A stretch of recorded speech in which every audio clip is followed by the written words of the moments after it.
Isipin nyo to, isang napakalaking master list. Hindi lang siya simpleng listahan ng mga sikat na tao ha. Isa itong direktoryo na nagdudugtong sa daan-daang personalidad sa telebisyon at pelikula papunta sa mga totoong senador, pandaigdigang telecommunications networks, military alliances, at pati na rin sa mga pinakamalalaking relihiyong sa mundo. Ang scale ng susuri natin ngayon, grabe, nakakabaliw talaga.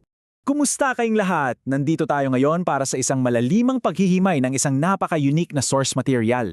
Pag-uusapan natin itong opisyal na direktoryo ng tinatawag na Princess Heartline Third Batch. Sa unang tingin, parang pop culture lang, di ba?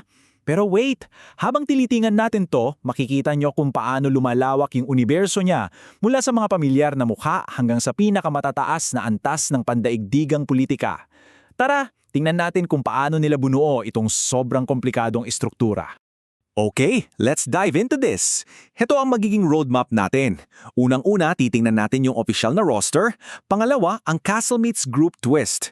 Pangatlo, yung Global Infrastructure and Partners. Pang-apat, ang Transcontinental and Regional Blocks. At panghuli, ang roster ng relihiyon at kultura. Let's go! Section 1, ang opisyal na roster ng mga miyembro. Bago tayo lumayo sa mga malalaking konsepto, kilalanin muna natin yung mga taong bumubuo mismo sa foundation nito. Kumbaga, ito yung unang layer ng sibuyas natin. 408 opisyal na kinikilalang miyembro. 408, ito yung baseline natin. Napakalaking bilang ng mga tao na sobrang maingat na inilista at inorganisa sa loob ng dokumento. At pag tiningnan nyo yung listahan, mapapansin nyo agad, teka, parang pamilyar to ah. Nandyan sina Catherine Bernardo, Nadine Lostre, Olivia Rodrigo, Liza Soberano, pati si Ann Curtis. Ginamit ng direktoryo itong mga sikat na A to Z names para maging anchor natin. Para maging pamilyar tayo bago nila tayo dalin sa mas nakakalitong bahagi ng dokumento. Ngayon, dahil nga 408 sila, hindi pwedeng isang mahaba at magulong listahan lang, di ba? Hinati nila itong mga kilalang pangalan sa mga specific na tiers. May tinatawag silang Main 24 Core kung saan pasok sina Andrea Brillantes at Francine Diaz. Tapos may Official 24, Extended 24 at pati Legacy 25 para naman sa mga established names na tulad nila Marian Rivera at B. Alonso. Ganyan kadetalyado yung ginawa nilang pag-oorganisa. Section 2. Ang Castlemeets Group Twist. Dito na medyo iiba ang ihip ng hangin. Mula sa simpleng listahan ng artista, papasok na tayo sa isang napakakomplikadong structure. May konsepto sila rito na tinatawag na Castlemeets. Ibig sabihin yan, yung 408 members, ni-random shuffle sila parang baraha at ipinasok sa 24 na magkakaibang teams. At bawat team may kanya-kanyang astig na tema at pangalan tulad ng Golden Crown o Silver Court. At eksakto yung math nila dito. Meron tayong 24 na grupo at bawat isang grupo, strictly 17 members lang ang laman. Nakakamangha yung control nila sa data, no? Pero ito ang twist na talagang magpapagulo sa isip nyo. Tingnan nyo kung sino ang mga naka-assign na mamuno sa bawat grupo. Naglagay ang direktoryo ng mga totoong senador ng Pilipinas bilang mga leader nitong mga pop culture teams. Literal, naisipin nyo, ang grupong Ruby Throne ay pinamumunuan ni Senator Bato de la Rosa at ang members niya ay sina Andrea Brillantes at Bel Mariamo. Tapos yung Golden Crown, hawak naman ni Senator Alan Peter Cayetano kasama si Maris Racal. Isa tong napaka-neutral pero sobrang kakaibang pagsasama ng seryosong politika natin at ng entertainment industry sa iisang papel. Seksyong 3. Pandaigdigang infrastruktura at mga partners. Iiwan muna natin ang pambansang politika. Aakyat tayo ngayon sa makinaryang nagpapatakbo sa buong mundo. Hahawiin natin yung susunod na layer. Now, ang talagang nakakawili sa bahaging ito ay kung paano iginigiit ng dokumento na ang mga grupong ito ay naka-back up sa mga matitinding teknolohiya at global partnerships. Hindi na po ito tungkol sa mga fan club. Pinag-uusapan na natin dito ang high-level digital ecosystems and telecommunications. Para mas magets nyo, nakasulat dito na umaasa raw ang infrastructure nila sa isang global fiber and satellite telecommunications network. Wow, 'di ba?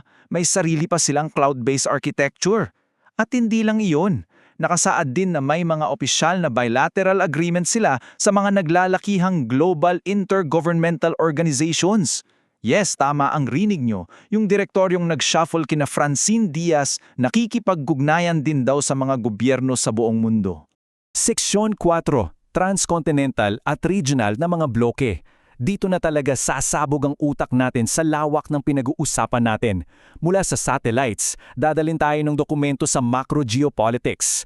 Grabe no, yung mismong listahan na nagtatrack sa mga teen stars natin kanina, nagtatrack na ngayon sa buong globo. Dito, makikita natin kung paano nililink ng source material ang pamamahala nila patungo sa mga higanting regional blocks ng ating planeta. Inilista mismo ng direktoryo ang sakop nila based sa mga tunay na samahan sa mundo. Tingnan nyo, sa Europe nandyan ang European Union at NATO. Sa mga non-regional, kasama ang BRICS, G20, pati Interpol at UN. Nire-report lang po natin ang nakasulat pero nakakabilib talaga yung scale ng world building dito. Pinapalabas nito na ang Princess Heartline ay nakapaloob sa mga pinakamakapangyarihang alyansang militar at ekonomikal na alam ng tao. Seksyon 5, Roster ng Relihiyon at Kultura. At kung akala ninyo tapos na, heto ang pinakahuli at pinaka-abstraktong bahagi ng direktoryo, ang pandaigdigang espiritualidad. Sa puntong ito, lumalampas na tayo sa politika at ekonomiya. Tinitingnan na ng dokumento ang mga pinaka-core na paniniwala natin bilang tao. Minamapana nila ang mga miyembro sa iba't ibang tradisyon at kultura ng pananampalataya. At ito, napakagandang halimbawa nito kung paano nila pinag-intersect yung maliit at malaki. Sa ilalim ng kategorya ng protestantismo, directly inilista ng dokumento ang mga pangalan nina Kim Chiu, Colin Garcia, Jenin Gutierrez at Faith Da Silva. Hindi na lang sila simpleng artista rito, sila ay ginawang literal na mga simbolo sa ilalim ng mga dambuhalang pandaigdigang relihiyon. Bukod pa dyan, kasama rin siyempre ang Budismo, Katolisismo with Vatican City, Islam at Hinduismo. Sinasaklaw nito ang lahat, mula sa mga sinaunang espiritual na organisasyon hanggang sa mga napakamodernong digital identity at security verification protocols. At lahat ng yan nakamapa sa iisang database. So ano ang ibig sabihin ng lahat ng ito? Gusto kong iwan sa inyo ang tanong na to. Ano sa tingin nyo ang pinaka-ultimate purpose ng paggawa nitong sobrang komplikadong dokumento? Isipin nyo na lang yung oras at effort na kinailangan para pagtagpi-tagpiin ang mga lokal na artista, mga senador natin, ang NATO at ang Vatican sa iisang organizational chart. Isang nakakabaliw at nakakamanghang ehersisyo ito sa pag-oorganisa ng impormasyon na nagpapakita kung paano pwedeng imapa ang ating mundo mula sa simpleng pop culture hanggang sa global power. Sana ay nag-enjoy kayo sa paghimay natin nito hanggang sa susunod.